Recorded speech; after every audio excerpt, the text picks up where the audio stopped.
Welcome to Manager Tools. Today's topic, forgive first mistakes when interviewing. Here we go.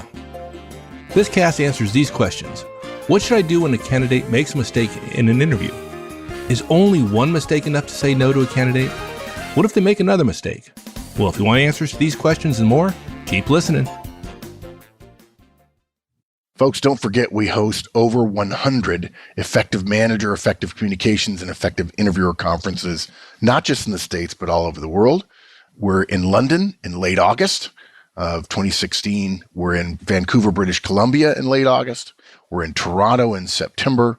We're in Sydney in early October. We're in Shanghai in the middle of October, and many other of the major cities in the United States. Come see us at one of our conferences. You can learn more at manager-tools.com. I think we've said several times, right? The purpose of an interview is to find reasons to say no, right? Yeah, it literally is. That drives so many other good behaviors, and the absence of trying to find reasons to say no ends up driving the worst behavior. That's true, but even though great interviews do that, they look for reasons to say no. That doesn't mean they're not willing to forgive mistakes in an interview, right? Exactly, because we're not perfect, right? If a candidate makes a mistake, it can be completely okay.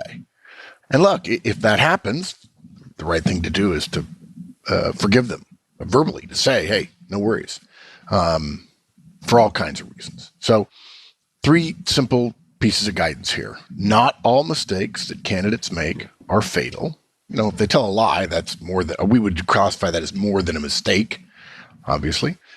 When a candidate does make a mistake, forgive them, say so. On the other hand, if they make a second error and it's similar to the first, if a pattern begins to form, then you can rule somebody out for a pattern of mistakes. Pretty simple, really. So just because we're looking for reasons to say no doesn't mean we're seeking perfection. And I think, Mike, what's happened is when we laid out our guidance about the purpose of an interview is to find reasons to say no, and therefore to simplify that to say no, I think people said, well, they raised their eyebrows the wrong way. I'm going to say no to that.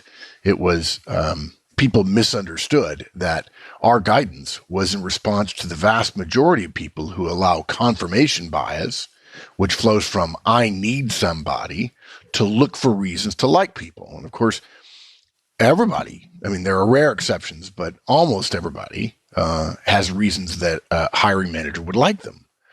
But that's not the reason to hire them. The reason to hire them is because they have both that and the things that will cause you to hate them, if you'll pardon the expression, when they get hired.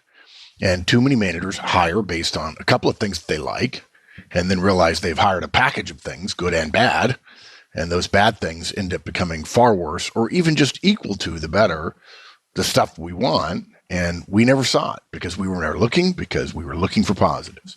And if you start looking for positives, you find it. Now, look, if you're looking for negatives, but you don't find any, that's a pretty big sign that perhaps you've got somebody good. And you will be able to hear people's positives. You will be able to feel them, see them, hear them, even if you're looking for negatives. Those will pile up naturally because in most cases, for most of the positions we're talking about, the standard is high enough, and we're suggesting you make it even higher, that when you see good things, you'll recognize them. But what we're suggesting with looking for reasons to say no is looking for legitimate reasons.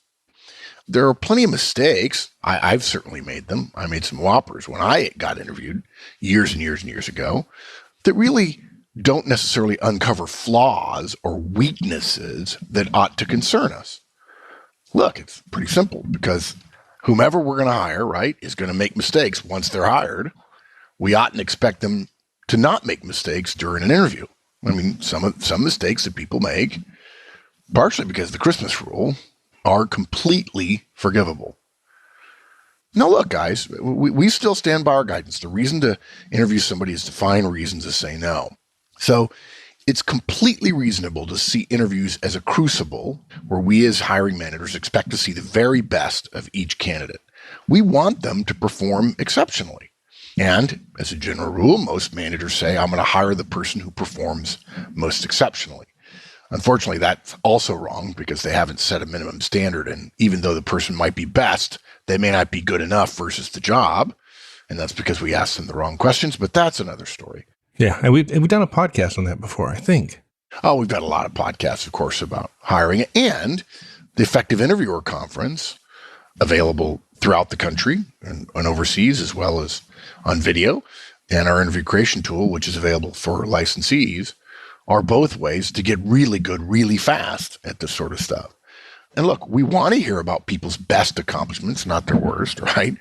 We want to hear them communicating at their best. We want to see their very best interpersonal skills.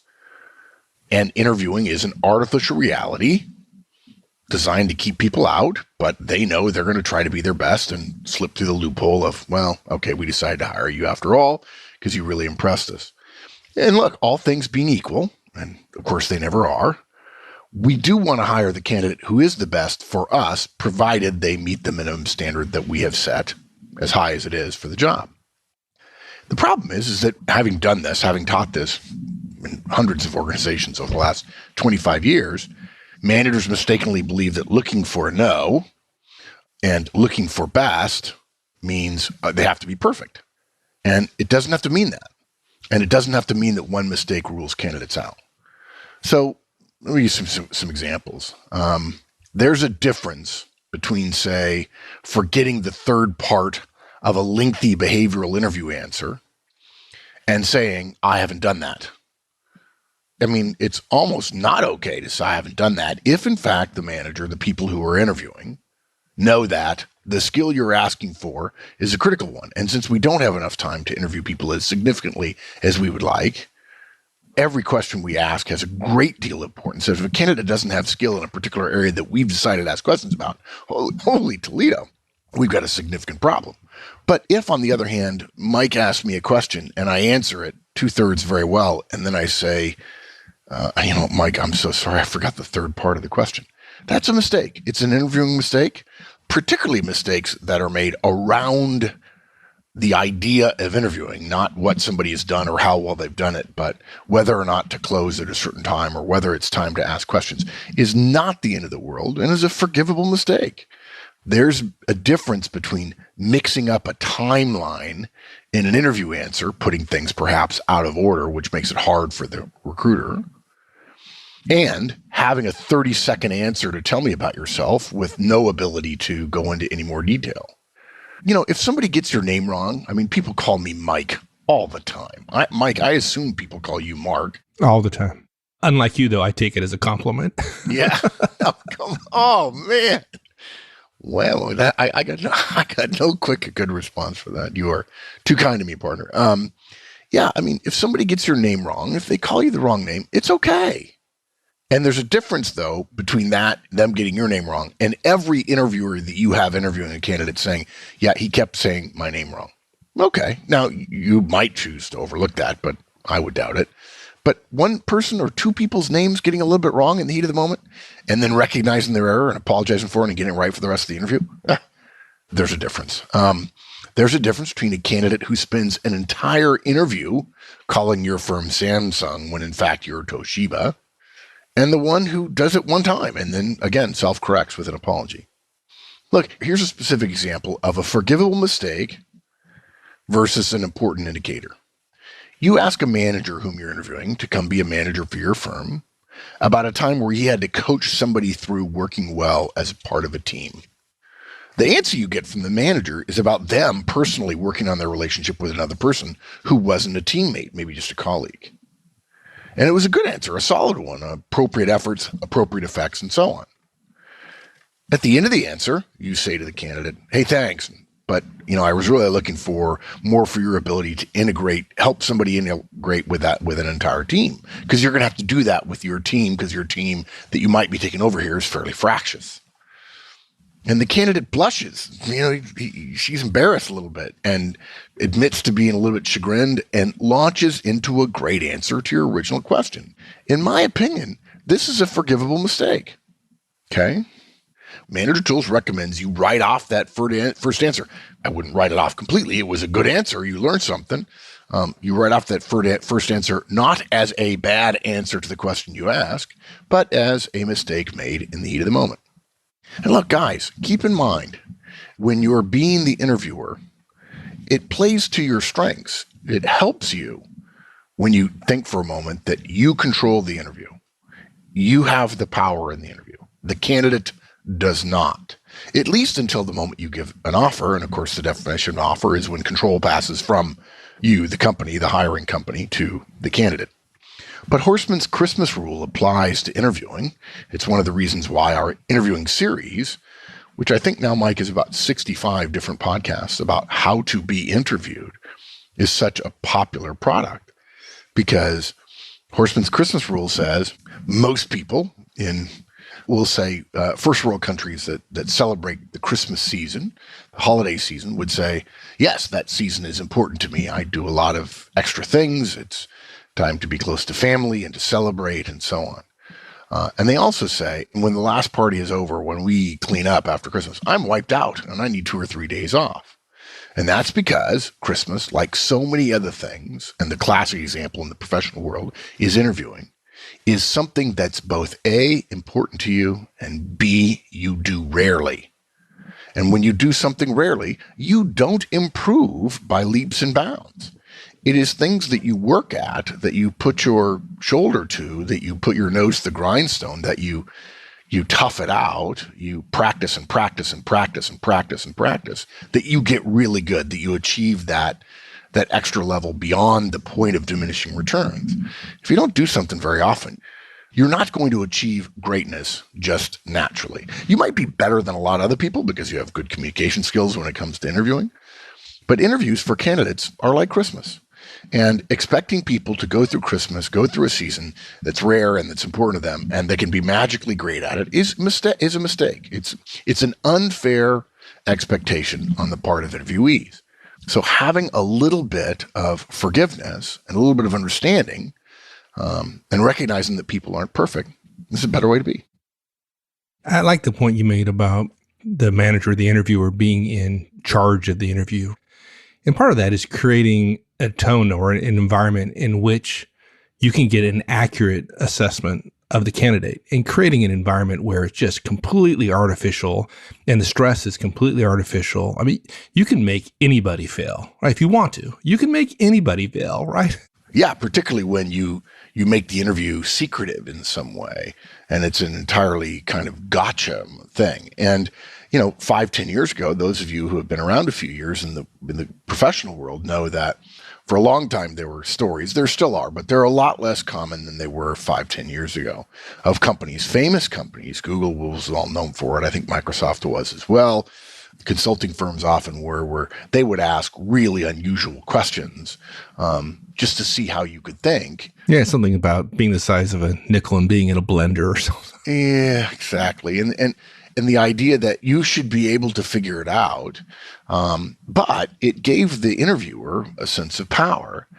When you think about people with power, one of the first things you evaluate a person on when it comes to their power is how humble they are in using their power. So yeah, we're in control of the interview, but the candidate whom we're interviewing, who's likely to come to work for us or at our level, we're probably not going to interview somebody that's going to come in 3 levels above us in the organization. They're evaluating how you handle your power.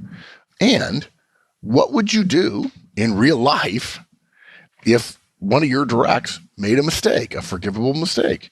And asked forgiveness, right? And said, oh, I'm sorry, right? Yeah. You'd forgive them. And you wouldn't just forgive them in your head. You'd tell them, right? You'd actually say it. We'll talk about this some more in a minute, but we've taught people for years when it comes to being interviewed, it's okay to make mistakes, okay? Part of the reason we teach that is because the real danger of making a mistake as an interviewee is that you make the mistake and then you beat yourself up because you mistakenly believe the company expects you to be perfect, when in fact most companies don't. You believe they expect you to be perfect simply because we all have our own insecurities and are certain there's somebody else interviewing for this job who's better than us. So we're expecting them to expect us to be perfect. We make a mistake and then we beat ourselves up about it mentally. While we have that soundtrack in our head of, I stink, they're going to hate me, somebody else is going to get through this without making a mistake. We then don't hear the next question. And it's the second mistake we make while beating ourselves up, taking our focus off of the prize, if you will, in an interview, is what kills us in interviewing. And of course, then we feel that we made a second mistake, and then it's a vicious spiral.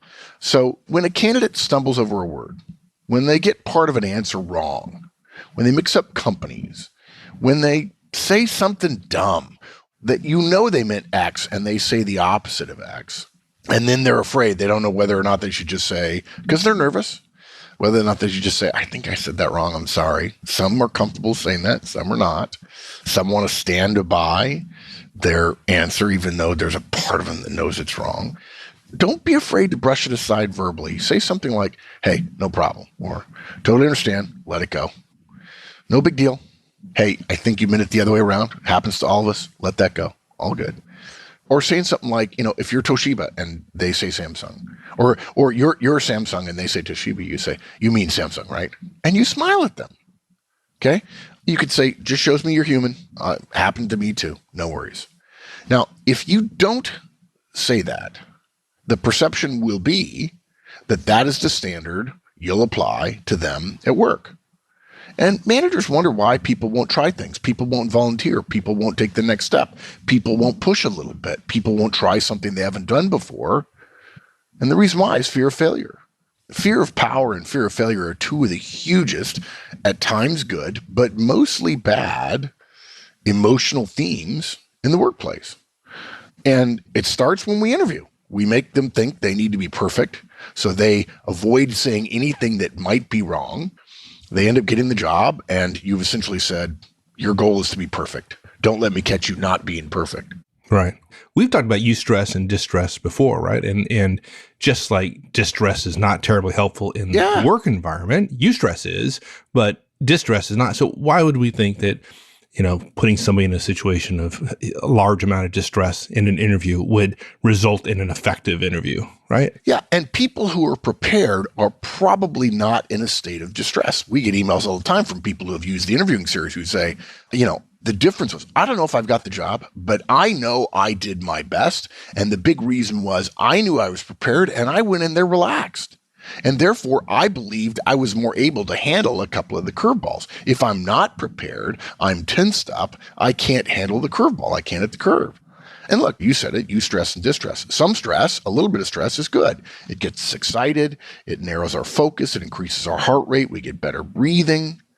But then some situations take it past eustress into distress. Now, even though each candidate's line between eustress and distress is different, for most candidates, interviews are distress events, unless you're prepared. Candidates understand they're supposed to be their best, yet they know they're flawed like the rest of us. Mistakes are more likely to occur for most of us in interviewing situations than in day-to-day life, and yet they know they count more against them. The candidate knows it, and they're sensitive, they're aware, and they're also aware of how we respond. Our responses to mistakes candidates give us are going to give them a sense of how that we're going to manage them. If we're not going to be the boss and we're interviewing them, our response to a mistake is going to give them some sense of what the culture's like. And if every single time somebody makes a mistake, the company just scribbles and doesn't say anything and doesn't smile, doesn't acknowledge it, doesn't say, I'm sorry, you said Mike, my name's Mark. And the candidate goes, oh, I'm so sorry, I didn't even realize it. You say, dude, it's no big deal. It happens all the time. And I know a lot of you wouldn't say the word dude, but you'd be surprised how powerful it is in professional situations to send a message that it doesn't have to be pure professionalism all the time. You can use relaxed language as long as you're polite about it and change the tone of what amounts to a form of feedback that you're giving to a candidate. And guys, remember, we've said it, we'll say it again. We control the interview, but the candidate controls their decision about accepting our offer. Most candidates have no problem coming to work for a high-performance culture that is also forgiving. But many candidates don't want to work for an unforgiving boss or in an unforgiving culture. So, say something. They make a mistake, it's going to happen. Say something. And in fact, that first mistake they make, if they make it, say something immediately, and that just takes a little edge off of them. And now you've given them more chance to really show you how good they are. And if you get through the interview and you haven't found anything not to like, suddenly you realize, wow, this guy's really beginning to impress me. He said several things that impressed me. And it may very well be because you took the edge off and said, hey, we're not about perfection here. We want you to be great, but great and perfection are two different things. That's right. Now, that said, in the end, we have to make a decision. We have to discriminate amongst the candidates. We have to make fine distinctions between candidate A and candidate B. And so if somebody makes a second similar error, then it's reasonable at that point to factor that into ruling them out, perhaps. And if there are two candidates that make two patterns, two similar areas in two different areas, you could look and say, this kind of error this person made is not a big deal here. This other one, this guy made a mistake a couple of times, and that's a big area for us. And so I'm going to say no to that person. The pattern in this area concerns me. The pattern in that area doesn't. So look, suppose somebody was late meeting a deadline. You could forgive them if you were their boss, right? If they start to develop a pattern of lateness, you'd probably have to ask them to improve their performance. Same thing. You could hire somebody who's late every once in a while. You could, because everyone is late every once in a while. But you surely wouldn't hire someone who has a pattern of not being timely, not meeting deadlines. By the same token, even your best performer can and will make several or even many mistakes in a given week. They're likely to be different mistakes in different ways. But if she makes the same mistake repeatedly, it's going to affect her performance. And so the difference here is the pattern. Random mistakes are okay, but a pattern becomes a problem. And since interviews compress the time we have to evaluate a candidate, and the distress level increases the likelihood of mistakes, the key is to forgive that first mistake, giving the candidate a chance to brush it aside themselves, but to consider that second mistake that's similar perhaps to be indicative of a pattern. It may be a pattern you can live with. That's okay. That's your decision. There are some jobs where communication skills, you need a 10 out of 10. There are others where a 7 out of 10 is good enough.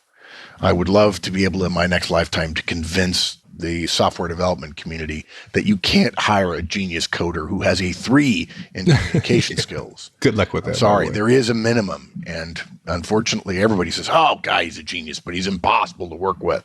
I want to get rid of the guy. Dude, you hired him. You said you didn't care about his bad communication. I didn't know they were this bad. Okay. So responding to the first human inevitable mistake with forgiveness allows us to observe the candidate's response to their own mistake. And we talk about this in our interviewing series for candidates. It's the candidate beating themselves up about that first mistake that kills interviews. They obsess, and this cycle starts downward. So, candidate makes a mistake. It's okay. Forgive them. It raises the bar between eustress and distress. You get them performing at a more ideal level, and you get to see how they respond. Maybe they make the same mistake again, in which case, sorry, that's a mistake I can't tolerate at this level in a 45-minute or an hour long or an hour and a half long interview. But tolerating a mistake the first time and forgiving it and starting to look for a pattern is the way to go about it.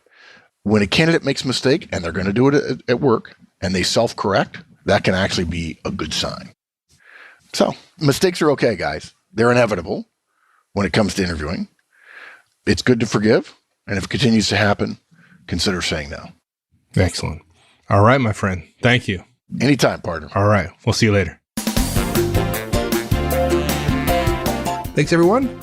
We'll see you next week. In the meantime, have a great one. So long. If you enjoyed this podcast and you want the how-tos of management wherever you are, check out the free Manager Tools mobile app.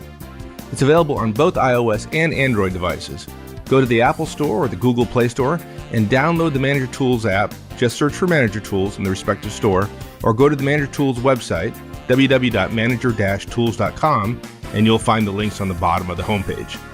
Once you've installed the Manager Tools app, you'll have access to all the Manager Tools and Career Tools shows anytime, anywhere you want. With easy searching of podcasts by category, using the map of the universe, or using built-in search functions, it couldn't be easier. Additionally, if you're Manager Tools personal licensee, you'll have easy access to all the show notes right from the app whenever you want. Go to the App Store and download the Manager Tools mobile app. You'll be happy you did.